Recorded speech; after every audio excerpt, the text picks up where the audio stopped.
Aqui estamos para mais uma aula do nosso curso de Teologia do Progresso Espiritual. Cumprimentamos a todos. Que a paz de Jesus e o amor de Maria estejam no coração de cada um daqueles que nos assistem. Iniciemos então com a nossa oração ao Espírito Santo. Divino Espírito Santo, amor do Pai e do Filho, inspirai-me sempre o que devo pensar, o que devo dizer, o que devo calar, o que devo escrever, como devo fazer para obter a vossa glória, o bem das almas, em minha própria santificação. Glória ao Pai, ao Filho e ao Espírito Santo, como era no princípio, agora e sempre. Amém. Na aula anterior, demos início ao estudo da perfeição cristã ou santidade cristã. Vimos as falsas noções de perfeição e iniciamos o tema da verdadeira noção. Falamos que, em suma, em resumo, a perfeição consiste justamente na virtude da caridade, que é a que nos aproxima e nos une a Deus. Hoje daremos continuidade falando que a perfeição supõe o sacrifício, pressupõe o sacrifício. E caridade e sacrifício devem andar a braços dados, devem se combinar harmonicamente, e esse é o tema de hoje. Falaremos ainda também, isso tudo, amor e sacrifício, abarcam tanto os preceitos, os mandamentos, como também os conselhos evangélicos. A primeira questão a se colocar é que realmente é impossível amar a Deus com verdadeiro amor, um amor verdadeiro e efetivo, se não nos sacrificarmos por Ele. No Evangelho de Lucas, Jesus vai dizer: se alguém quer vir após mim, renegue-se a si mesmo, tome a cada dia a sua cruz e siga-me. Então ele mesmo disse: quer me seguir, renegue a si mesmo, é o primeiro, tá? A primeira coisa. Então é condição essencial renunciar a si próprio, tá? Ou seja, todas aquelas nossas más inclinações, resumidas muitas vezes nos pecados capitais: orgulho, a inveja, a ira, a avareza, a luxúria, a gula, a preguiça, etc. E também inclui o amor próprio. Na verdade, tudo está em cima do amor próprio, que é liderado aí pelo orgulho, e a vontade própria. Então, o orgulho e a vontade própria têm que se rebaixar, e isso é negar a si próprio, é negar a própria vontade para fazer a vontade de Deus. E levar a cruz, primeiro renegue-se a si mesmo, depois levar a cruz. Levar a cruz é aceitar os sofrimentos, as privações, as humilhações, os reveses financeiros, problemas financeiros, os cansaços, as doenças, ou seja, em resumo, tudo que se apresenta para nós pela providência divina e que Deus permite que aconteça, suportar e aceitar com amor, pelo menos no primeiro plano, no primeiro momento. A verdade é que se houvesse outro caminho mais seguro, né, para progredir na santidade, certamente Jesus teria dito. Mas, no entanto, não há, e ele mesmo trilhou à nossa frente o caminho da abnegação, o caminho da cruz. Tá? Inclusive, em relação a isso, vai dizer no Evangelho de Mateus: se teu olho direito é para ti causa de queda, arranca-o e lança longe de ti, porque te é preferível perder um só dos teus membros, a que o teu corpo todo seja lançado na geena. Então, Jesus está dizendo aí da radicalidade que devemos ter em relação ao sacrifício, em relação ao pecado. E, na realidade, os apóstolos escolhidos por Jesus bem compreenderam essa noção de que não se pode realmente ter caridade sem sacrifício. Na primeira epístola de Pedro, ele vai dizer: também Cristo padeceu por nós, deixando-vos exemplo, para que sigais os seus passos. Ou seja, nos exorta a seguir os passos de Jesus. Né? Porque São Paulo já vai dizer: pois os que são de Jesus Cristo crucificaram a carne com as suas paixões e concupiscências, olhando também para o nosso alto sacrifício. E também São João, na primeira epístola, vai dizer: não ameis o mundo, nem as coisas do mundo. Se alguém ama o mundo, não está nele o amor do Pai. Ou seja, mais um tipo de sacrifício, que é renunciarmos às coisas do mundo, que nos ocupam e nos fazem envaidecer e dissipar a nossa mente, para não fixá-las em Deus. A conclusão é que para a perfeição, para a santidade, é preciso multiplicar tanto atos de amor, de caridade, como atos de sacrifício. Porque, na verdade, nesse mundo, ninguém pode amar sem imolar-se. Não existe amor sem cruz. Às vezes as pessoas se impressionam com essa afirmação, mas é só imaginarmos, vamos dar um exemplo. Tá? Uma mãe que nunca faz um sacrifício pelo filho. Podemos dizer que ela realmente o ama? E imediatamente vem a resposta: não, porque a mãe que ama sacrifica-se pelo filho. O amor, na verdade, está em comunhão com o sacrifício. São como que duas faces da mesma moeda. Né? Unicamente que o sacrifício é o meio, ou uma forma de nos unir a Deus. E o amor é o fim, é o para qual que a gente quer, aquilo que desejamos, unirmos a Deus. Então, podemos dizer que todas as nossas boas obras, né, de uma maneira ou de outra, elas são ao mesmo tempo atos de amor e atos de sacrifício. Vejam, até mesmo quando amamos as coisas do mundo, por exemplo, um desportista deve sacrificar-se muito, tendo uma boa dieta, ou exercitando-se diariamente e muito, desgastando-se tanto exercício. E assim também, se queremos progredir financeiramente, devemos estudar e nos sacrificar, e renunciamos muita coisa para esse objetivo, ou seja, fazendo sacrifícios, às vezes até no convívio da família, etc. Né? Se para as coisas do mundo é assim, muito mais o é para as coisas espirituais, para o nosso progresso espiritual. Tá? Então, vemos assim, quando rezamos, estamos sacrificando o nosso tempo, dando de nós. Quando nos ajoelhamos, sacrificamos até fisicamente. Quando visitamos algum doente, também tiramos do nosso tempo, nos desgastamos. Também, quando renunciamos ao pecado, estamos renunciando a um prazer pessoal, uma escolha pessoal para fazer a vontade de Deus. Ou seja, qualquer ato de amor a Deus implica sempre um ato adjacente de sacrifício, um ato lateral de sacrifício. Por isso podemos fazer essa afirmação, que ninguém pode amar sem imolar-se.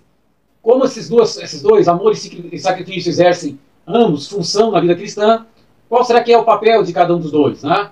E qual que devemos dar mais ênfase, ao amor ou ao sacrifício?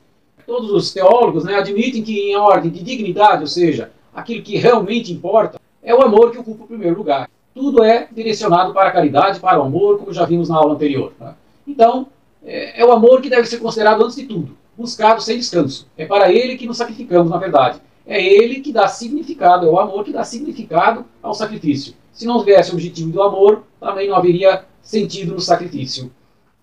Então, deve-se falar do amor desde o início da vida espiritual. Na verdade, é o amor sempre que move mais o coração. Ninguém é movido pelo sacrifício, é movido pelo amor. O amor facilita muito o sacrifício, mas nunca vai dispensar o sacrifício. É o caso da mãe. Se a mãe não ama o filho, o sacrifício é muito doloroso. Então também, quando não amamos a Deus, custa-nos fazer sacrifício por Deus, porque não o amamos. Quando não amamos o irmão, também nos custa fazer sacrifício, porque nós perde o sentido do sacrifício, porque o sacrifício está atrelado ao amor. Em ordem de dignidade, com certeza, o amor.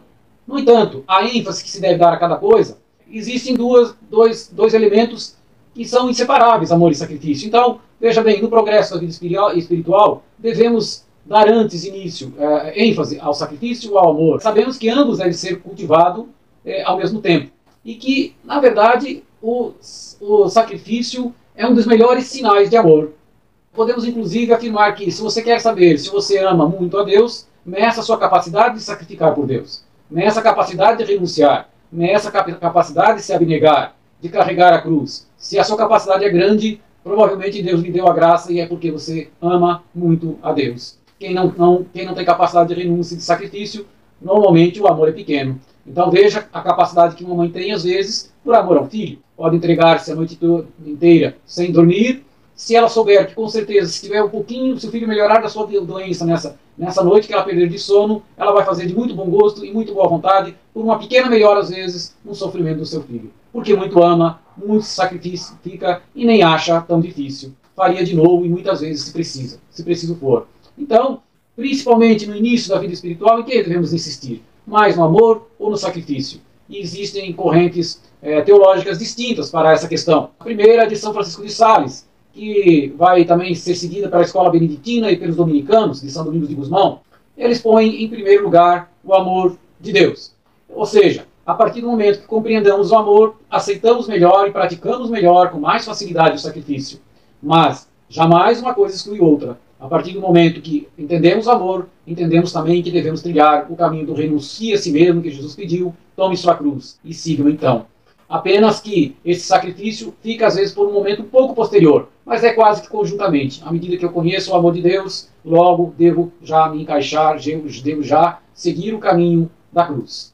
Por outro lado, existe a escola de Santo Inácio de Loyola e a escola francesa do século XVII, dos quais um dos grandes santos é São Luís Grignon de Montfort, e também São João Eudes. Eles não negam que o amor é o fim, ou seja, que é o objetivo final, é amar a Deus e ao próximo por Deus. Mas, para os principiantes, eles, em razão dos riscos, que já falaremos logo adiante, eles colocam em primeiro lugar a abnegação, o amor, deve-se o principiante dar ênfase mais a abnegação ao amor à cruz, ou crucificar o homem velho com suas paixões e concupiscências, como diz São Paulo. Entende que é um meio mais seguro de chegar ao amor verdadeiro e o amor afetivo, o amor de um filho para com o pai, que é um amor afetivo, que também é a mesma coisa. Se temos um amor afetivo, também ele se tornará efetivo. Nessa harmonia entre amor e sacrifício, duas escolas diferentes, mas o principal é coibir dois excessos. O primeiro é justamente lançar-se muito cedo, no que se chama nessa via do amor, sem exercitar-se ao mesmo tempo na mortificação e na abnegação diária. Então,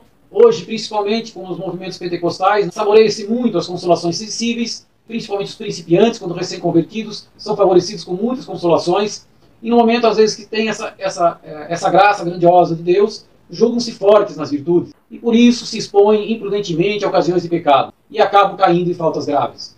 Eu mesmo faço, de vez em quando, uma reunião de oração numa casa de recuperação de dependentes químicos, e lá a tática é a cristoterapia, a terapia por Cristo, né? E as pessoas realmente, muitas vezes, se convertem lá na casa de recuperação, e saem cheias de empolgação, cheias de boa vontade. Certa vez, conheci uma pessoa que, inclusive, chegou a fazer a primeira comunhão, confessou-se na casa de recuperação, mas como o ambiente ele achava muito difícil, muito cheio de regras, saiu em 3 meses.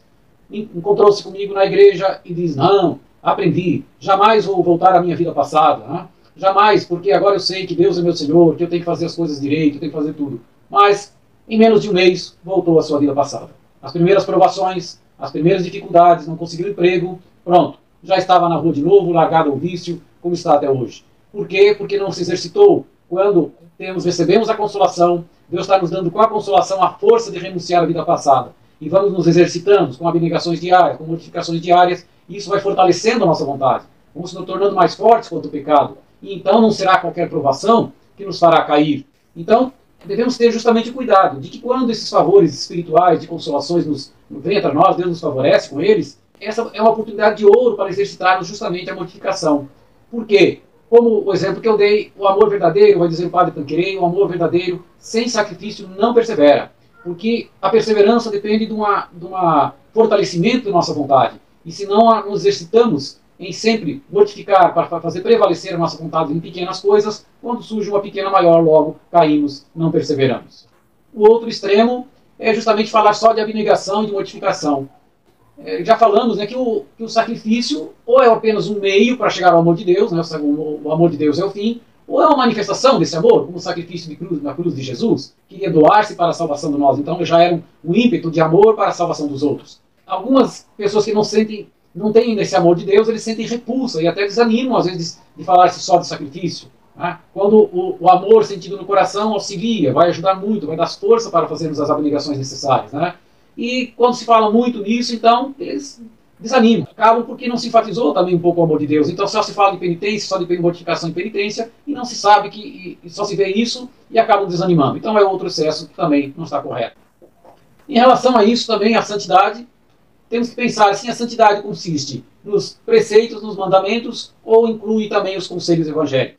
Temos a passagem famosa de Jesus no Evangelho de Mateus, que vai dizer: se queres entrar na vida, observa os mandamentos. E aí o jovem rico diz: eu já observo isso desde a minha juventude. E Jesus vai dizer: se queres ser perfeito, vai, vende teus bens, dá aos pobres e terás um tesouro no céu. Depois vem e segue-me. Jesus estabelece então uma clara diferença entre requisitos para a salvação e requisitos para a santidade.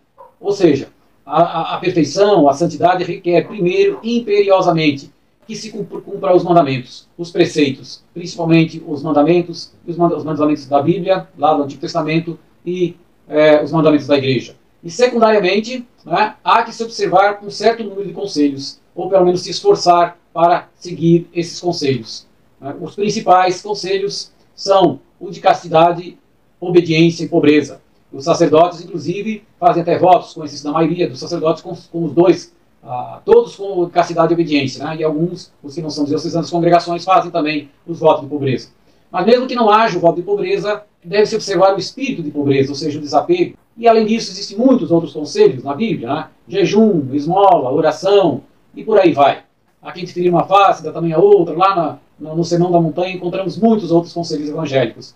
Então, mesmo quem não faça voto, que não seja da vida religiosa, né, deve observar conforme a sua condição o espírito desses votos. Então, um espírito de pobreza, ou seja, privar-se de muitas coisas inúteis, né? Para empregar as economias com esmolas, com obras de zelo apostólico, ajudando as pessoas, procurar sempre privar-se de alguma coisa também para se desapegar delas. A melhor forma de se desapegar do dinheiro é sempre fazendo doações, dando dízimo, etc. Isso também nos desapega. E também observar o espírito de castidade. Mesmo os casados, ou seja, moderar e até restringir. São Paulo mesmo fala que pode se aplicar temporariamente a castidade mútua no casamento para crescer, para se dedicar à oração temporariamente, etc. E, sobretudo, claro, evitar o que é proibido, que aí já entra no lado do pecado.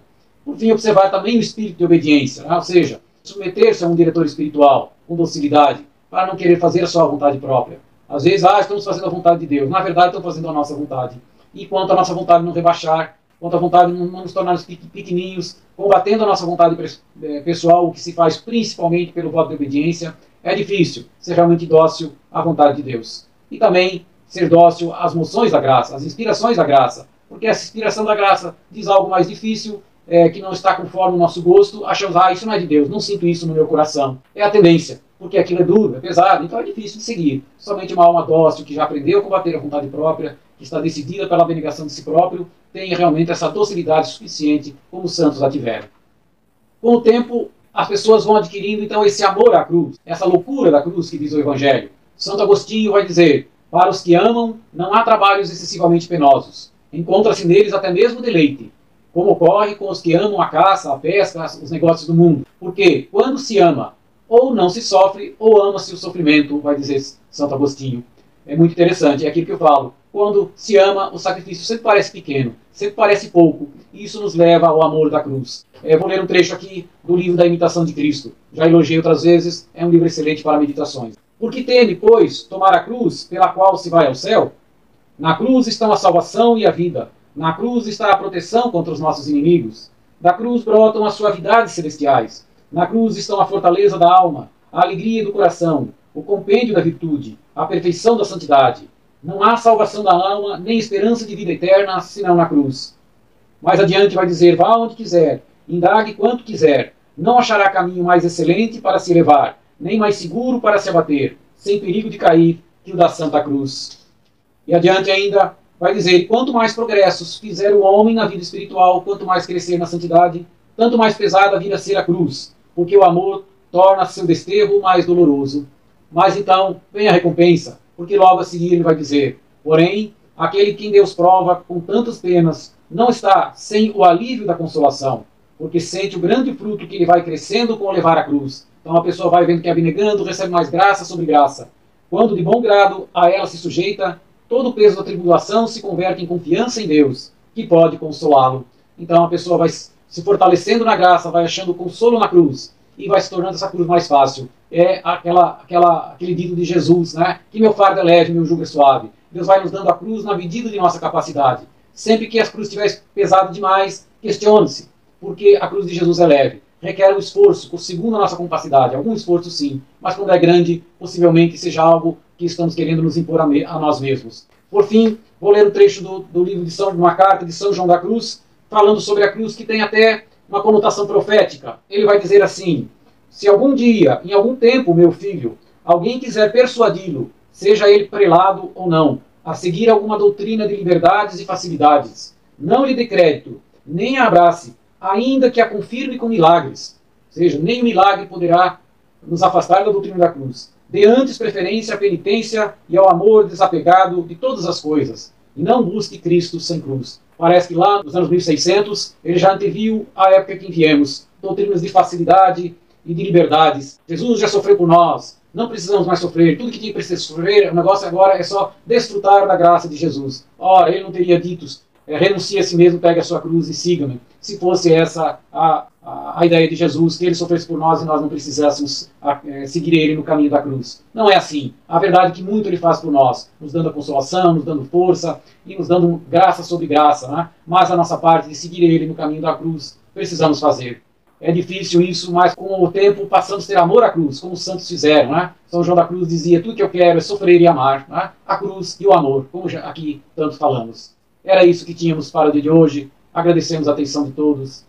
Salve Maria, nossa mãe. Muito obrigado.